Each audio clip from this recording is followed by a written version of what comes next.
Hi, ഇന്ന് നമ്മൾ നല്ലൊരു റെസിപ്പി ആയിട്ടാണ് വന്നിരിക്കുന്നത്.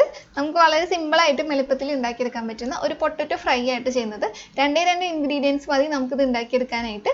അപ്പോൾ അതുകൊണ്ട് തന്നെ പാചകത്തിൽ ഇൻട്രസ്റ്റ് ഉള്ള കുട്ടികൾക്ക് പോലും ഇത് ഈസി ആയിട്ട് ഉണ്ടാക്കിയെടുക്കാവുന്നതാണ്. അപ്പോൾ നല്ല ക്രിസ്പി ആയിട്ടുള്ള ഈ പൊട്ടറ്റോ ഫ്രൈ എങ്ങനെ ഉണ്ടാക്കാൻ നോക്കാം. അപ്പോൾ നമുക്ക് വീഡിയോയിലോട്ട് പോയാലോ. അപ്പോൾ അതിനു മുന്നേ എല്ലാവർക്കും നമസ്കാരം. ഞാൻ ശ്രുതി നിതിൻ. ശ്രുതീസ് കുക്കറിയിലേക്ക് നിങ്ങൾക്ക് എല്ലാവർക്കും സ്വാഗതം. അപ്പോൾ അതിനായിട്ട് നമ്മളിവിടെ ഈ വലുപ്പത്തിലുള്ള ഒരു 3 ഉരുളക്കിഴങ്ങ് എടുത്ത് വെച്ചിട്ടുണ്ട്. ഇതൊരു 250 ഗ്രാമാണ് വരുന്നത്, അതായത് 1/4 കിലോനുണ്ട്. ഇനി ഉരുളക്കിഴങ്ങിൻ്റെ തൊലിയൊക്കെ കളഞ്ഞിട്ട് ഇത് കഷ്ണങ്ങളാക്കി എടുക്കണം. അപ്പോൾ നിങ്ങൾക്ക് ഇഷ്ടമുള്ള ഷേപ്പിലാക്കിയിട്ട് ഇത് കട്ട് ചെയ്തെടുക്കാം. നന്നായിട്ട് കനം കുറയ്ക്കേണ്ട ആവശ്യമില്ല. ഇത്രയും ഒരു കനത്തിലൊക്കെ നിങ്ങൾക്കിത് ചെയ്തെടുക്കാം കേട്ടോ. അപ്പോൾ നമ്മൾ ഈ ഒരു ഷേപ്പിൽ ഇത്രയും ഒരു കനത്തിലാണ് എടുത്തിരിക്കുന്നത്. ഇനി ഉരുളക്കിഴങ്ങിൽ പശപ്പൊക്കെ പോകാൻ വേണ്ടിയിട്ട് നമുക്കിത് നന്നായിട്ടൊന്ന് കഴുകിയെടുക്കണം. അപ്പം അതിനായിട്ട് ഒരു 2-3 തവണ നന്നായിട്ട് പച്ചവെള്ളം ഒഴിച്ചിട്ട്, അതായത് നമ്മുടെ തണുത്ത വെള്ളമല്ലേ അതൊഴിച്ചിട്ട് നന്നായിട്ട് കഴുകിയെടുക്കുക. അങ്ങനെ ഉരുളക്കിഴങ്ങ് ഒരു 3-4 തവണയായിട്ട് നമ്മൾ കഴുകിയെടുക്കുക. കഴുകിയെടുത്ത ശേഷം നമുക്കിത് വേവിച്ചെടുക്കാം. അതിനായിട്ട് ഒരു പാത്രത്തിലോട്ട് ഇട്ട് കൊടുത്തിട്ട് ഉരുളക്കിഴങ്ങ് മുങ്ങിക്കിടക്കണ അത്രയും വെള്ളം ഒഴിച്ചു കൊടുക്കുക. അതിനുശേഷം ഉരുളക്കിഴങ്ങൾക്ക് ആവശ്യമായിട്ടുള്ള കുറച്ച് ഉപ്പും കൂടി ചേർത്ത് കൊടുക്കാം നമുക്ക്. അങ്ങനെ ഉരുളക്കിഴങ്ങ് നമ്മൾ വേവിക്കാനൊക്കെ വെച്ചിട്ട് ഇതുപോലെ തിള വരുന്നൊക്കെ സമയത്ത് നമുക്ക് ഉരുളക്കിഴങ്ങ് ഒരു 3-4 മിനിറ്റും കൂടി ഇതുപോലെ തിളപ്പിച്ചെടുക്കാം.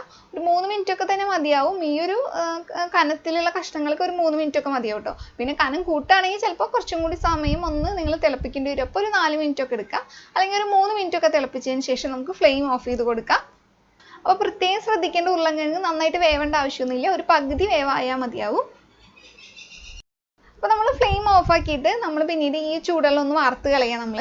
എന്നിട്ട് പച്ചവെള്ളം ഒഴിച്ചിട്ട് 2 തവണ ഒരു സാധാ നോർമൽ വാട്ടർ ഒഴിച്ചിട്ട് ഒന്ന് കഴുകിയെടുക്കാൻ മതി. അതായത് തിരുമ്പി കഴുകുക അങ്ങനെയൊന്നും വേണ്ട. ജസ്റ്റ് ഒന്ന് പച്ചവെള്ളം ഒഴിച്ച് അതൊന്നൊന്ന് വാർത്ത് കളഞ്ഞ് ആ വെള്ളമൊക്കെ നന്നായിട്ടൊന്ന് കളഞ്ഞെടുക്കുക. അങ്ങനെ വെള്ളമൊക്കെ നന്നായി കളഞ്ഞിട്ട്, അതായത് വെള്ളം പെട്ടെന്ന് പോകാനായിട്ട് നമ്മൾ ഇതുപോലെ ഒരു തുണി വെച്ചിട്ട് അതിലോട്ട് ഇട്ട് കൊടുത്തിട്ടുണ്ട് കേട്ടോ. അപ്പോൾ ഇങ്ങനെ തുണി വെച്ച് നന്നായിട്ട്, അല്ലെങ്കിൽ ഒരു ടിഷ്യൂ പേപ്പർ അതിലും വെച്ചാൽ മതി, അതിലേക്കോട്ട് ഇട്ട് കൊടുത്തിട്ട് അതിൻ്റെ വെള്ളമൊക്കെ നന്നായിട്ട് കളഞ്ഞെടുക്കുക. ഒരു 2-3 മിനിറ്റ് ഇങ്ങനെ വെച്ചാൽ മതിയാവും. ഇങ്ങനെ വെച്ച് നമ്മൾ ഒന്ന് തുടച്ചെടുത്ത് കഴിയുമ്പോൾ തന്നെ അതിലെ വെള്ളമൊക്കെ നന്നായിട്ട് പോയിട്ടുണ്ടാവും. ഇനി ഇതിലോട്ട് നമ്മൾ കുറച്ച് കോൺഫ്ലവർ ആണ് ചേർത്ത് കൊടുക്കുന്നത്. ഒരു 2 ടേബിൾ സ്പൂൺ കോൺഫ്ലവർ ചേർത്ത് കൊടുക്കുക. പിന്നെ ഇതിലോട്ട് നമുക്ക് കുറച്ച് കാശ്മീരി മുളക് പൊടിയും കൂടി ചേർത്ത് കൊടുക്കാം. ഒരു 1/4 ടേബിൾ സ്പൂൺ കാശ്മീരി മുളക് പൊടി കേട്ടോ. അപ്പോൾ ആ കാശ്മീരി മുളക് പൊടി നിങ്ങളുടെ എരിവിനനുസരിച്ചിട്ട് എത്രയാണെന്ന് വെച്ചാൽ മാറ്റം വരുത്താം കേട്ടോ. ഇനി ഇത് എല്ലായിടത്തും ഇതുപോലെ ഒന്ന് പരത്തി വയ്ക്കുക. നന്നായിട്ട് ബലം പ്രയോഗിച്ച് ഇങ്ങനെ ആക്കിയൊന്നും വേണ്ട. ജസ്റ്റ് ഒന്ന് ആ ഒരു കോൺഫ്ലവറിലും ആ ഒരു മുളക് പൊടിയിലും ഇതൊന്ന് കോട്ട് ചെയ്തെടുത്താൽ മതിയാവും. അപ്പോൾ ഈ ഉരുളക്കിഴങ്ങ് കഷ്ണങ്ങളിൽ ചെറിയൊരു നനവുണ്ടാവില്ല. അപ്പോൾ അതുകൊണ്ട് തന്നെ വേഗം തന്നെ ഈ പൊടികളൊക്കെ അതിൽ പറ്റിപ്പിടിച്ചിരുന്നോളൂ നമ്മളിങ്ങനെ കാണിക്കുമ്പോൾ തന്നെ. അപ്പോൾ ഈ സമയത്ത് നിങ്ങൾക്ക് മുളക് പൊടി ഇടുന്ന നിർബന്ധമൊന്നുമില്ല കേട്ടോ. അത് ഓപ്ഷനിലാണ്, വേണമെന്ന് വെച്ചാൽ ചെയ്താൽ മതി. അതല്ലെങ്കിൽ നിങ്ങൾക്ക് ഇത് വറുത്തെടുത്ത് കഴിഞ്ഞിട്ട് ജസ്റ്റ് ഒന്ന് മുളക് പൊടി തൂവിയിട്ട് നിങ്ങൾക്ക് ഇഷ്ടമുള്ള മറ്റേ ചാറ്റ് മസാല അങ്ങനെ എന്തെങ്കിലും സാധനങ്ങളൊക്കെ ഉണ്ടെങ്കിൽ അതും കൂടി തൂവി നിങ്ങൾക്ക് കഴിക്കാം കേട്ടോ.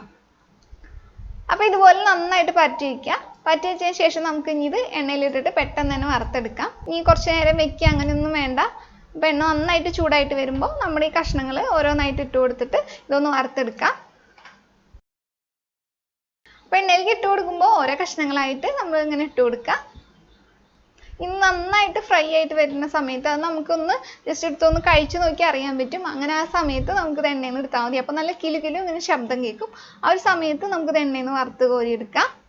അപ്പോൾ നല്ല ക്രിസ്പി ആയിട്ട് ഉണ്ടാവും. ആ ഒരു സമയത്താട്ടോ നമ്മൾ എടുക്കേണ്ടത്. ഇത് കൂടുതൽ ഓയിലൊക്കെ ഒഴിച്ചിട്ട് ഇങ്ങനെ മുങ്ങിക്കിടക്കുന്ന രീതിയിൽ വറുത്തെടുക്കുന്നതാട്ടോ നല്ലത്. അല്ലാതെ ഷാലോ ഫ്രൈ ഒക്കെ ചെയ്യുകയാണെങ്കിൽ ഇത് അത്രയും ഒരു ക്രിസ്പിനെസ്സോട് കൂടിയൊന്നും കിട്ടില്ല. അപ്പോൾ ഇങ്ങനെ കൂടുതൽ ഓയിൽ ഒഴിച്ചിട്ട് നിങ്ങളിങ്ങനെ വറുത്തെടുക്കാൻ നോക്കുക. അപ്പോൾ ഇടയ്ക്ക് ഇതുപോലെ കയ്യിൽ ഉപയോഗിച്ചിട്ട് തിരിച്ച് മറിച്ചിട്ടിട്ട് നന്നായിട്ട് വറുത്തെടുക്കുക. അപ്പോൾ വേറെ ഒന്നും ചേർക്കാണ്ട് ഇങ്ങനെ തന്നെ വറുത്തെടുത്താൽ നല്ല ടേസ്റ്റാണ്. അതല്ല നിങ്ങൾക്ക് കുറച്ച് കായംപൊടിയൊക്കെ ചേർക്കണമെന്നുണ്ടെങ്കിൽ അങ്ങനെയൊന്ന് പരീക്ഷിച്ച് നോക്കാം. അപ്പോൾ അങ്ങനെ ചേർത്താലും നല്ലതാണ്. കായംപൊടി കൂടുതലാവാണ്ട് നോക്കാം കേട്ടോ. ഇതുപോലെ കുറച്ച് കായംപൊടി ഒന്ന് ഇട്ട് കൊടുത്തിട്ട് നന്നായിട്ടൊന്ന് തിരുമ്പിയിട്ട് അതൊന്ന് ജസ്റ്റ് ഒന്ന് തിരുമ്പി എടുക്കുക. എന്നിട്ട് ആ എണ്ണയിലിട്ടിട്ട് ഒന്ന് പൊരിച്ചെടുത്താൽ മതി. അപ്പോൾ കായം കൂടുതലായാൽ കയ്പ്പ് രസം ഉണ്ടാവും കേട്ടോ. അപ്പോൾ വറുത്ത് കോരുന്ന സമയത്ത് അത് നന്നായിട്ട് ക്രിസ്പി ആയിട്ടില്ല, അതായത് മുരിഞ്ഞിട്ടില്ലേ നോക്കിയിട്ട് നിങ്ങൾ എടുക്കുക കേട്ടോ. അപ്പോൾ ഇത് കോരി മാറ്റിയ സമയത്ത് നിങ്ങൾ ഉപ്പൊക്കെ നോക്കുക. ഉപ്പ് കുറവുണ്ടെന്ന് വെച്ചാൽ മാത്രം നിങ്ങൾ ഇത് വറുത്തെടുത്ത സമയത്ത് കുറച്ചൊന്ന് തൂവി കൊടുത്തിട്ട് ഒന്ന് മിക്സ് ചെയ്തെടുത്താൽ മതി. അപ്പോൾ നമുക്ക് അതിൻ്റെ ആവശ്യമൊന്നും ഉണ്ടായിരുന്നില്ല. വേവിച്ച സമയത്ത് ഉപ്പ് ചേർത്തപ്പോൾ അത് ആവശ്യത്തിന് ഉണ്ടായിരുന്നു. അതുകൊണ്ട് നമ്മളത് അങ്ങനെ ഒന്നും ചെയ്തിട്ടില്ല കേട്ടോ. അപ്പോൾ നമ്മളിപ്പോൾ കുറച്ച് കാശ്മീരി മുളക് പൊടിയൊക്കെ ചേർത്തിട്ടല്ലേ ഇത് വറുത്തത്. അപ്പോൾ വേണമെന്ന് വെച്ചാൽ നിങ്ങൾക്ക് വറുത്ത് കഴിഞ്ഞിട്ട് കുറച്ച് കാശ്മീരി മുളക് പൊടിയോ അല്ലെങ്കിൽ സാദാ മുളക് പൊടിയോ അല്ലെങ്കിൽ കുറച്ച് കുരുമുളക് പൊടിയോ അല്ലെങ്കിൽ ചാട്ട് മസാലയോ എന്ത് വേണമെങ്കിലും ചേർത്തിട്ട് നിങ്ങൾക്കിത് കഴിക്കാം.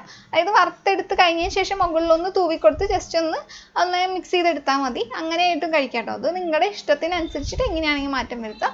അപ്പോൾ ഇത്രയുള്ള വളരെ സിമ്പിളായിട്ട് തന്നെ നമുക്ക് ഈ പൊട്ടറ്റോ ഫ്രൈ വീട്ടിൽ ഉണ്ടാക്കിയെടുക്കാൻ പറ്റും. നല്ല ക്രിസ്പി ആയിട്ട് നമുക്ക് കടിച്ചു മുറിച്ച് കറുമുറാന്ന് കഴിക്കാനും പറ്റും കേട്ടോ. അപ്പോൾ നിങ്ങൾക്ക് വീഡിയോ ഇഷ്ടമായെന്ന് കരുതുന്നു. അപ്പോൾ ഇഷ്ടമായാലും നിങ്ങളുടെ വീട്ടിലൊക്കെയുള്ള ഇൻഗ്രീഡിയൻസ് ഒക്കെ അല്ലേ ഉള്ളൂ. അപ്പോൾ ഒന്ന് ഉണ്ടാക്കി നോക്കിയിട്ട് താഴെ കമൻറ്റ് ഒക്കെ ചെയ്യുക.